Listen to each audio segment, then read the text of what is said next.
Hello there, everybody. Sorry for the lateness of these videos. I'm doing one today, and I'm doing the last Sherlock Holmes story tomorrow. Um, to be honest, I was busy doing something else, and I was trying to decide. Sorry, I got the hiccups. I was trying to decide what I was going to talk about, but actually, something from my memories on Facebook came up about my top 5 films, and I thought I'd discuss that. I thought that was a good idea. So my top 5 favourite films of all time.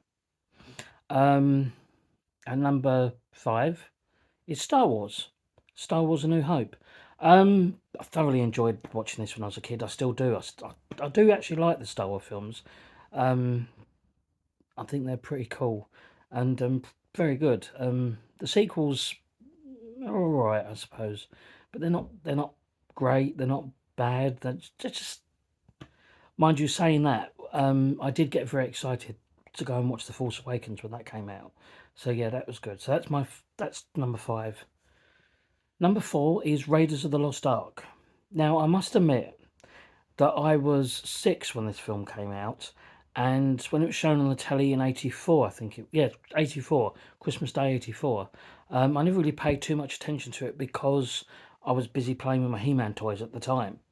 But later on, when I grew older, I got really into the films, and I really liked Indiana Jones and the Temple of Doom and the Last Crusade. The last two, Kingdom of the Crystal Skull and um, Dial of Destiny, I mean, they're all right, but they're not Indiana Jones films. Um, they really should have left it at the trilogy, and that's it. But I suppose because they wanted to make another story or money or whatever. But anyway, I mean, they're not bad films. They're just not good films. Um, and number 3 is E.T. Now, I first saw this film when I was 7, and it was a pirate copy. And I must admit that when I first saw this film, I cried my heart out. Especially when he died and when he had to go home. I mean, it just literally broke my heart. And so that is one of the reasons why I love this film, and I just grew up watching this film. I just absolutely love it. Um, Number 2 is Superman the movie. Christopher Reeve as Superman. I mean, what more can you say? I mean, seriously, he is Superman. He has actually been voted the best ever Superman by all DC fans. I mean, no offense to Henry Cavill, Brendan Roth, although Brendan Roth did do a totally brilliant um, imitation of Christopher Reeve, but Christopher Reeve is and always will be Superman. I mean, there is no doubt about that. Superman 1 and 2, 3's okay. 4, what a bloody mess that was. I mean, seriously. And it was made by Canon, who also made Masters of the Universe that year as well. And lordy, lordy. I mean, the only good thing about that is that Christopher Reeve and Gene Hackman and Margaret Kidder are in it. I had a serious crush on her. Um, mind you, I'd also had a serious crush on Carrie Fisher as well. So, So anyway, number 1 is The Omen, the original, of course. I mean, I'm not going to go back on old soil, old ground again. For the simple reason is I've explained all that when I was at school, I was obsessed with Omen 3.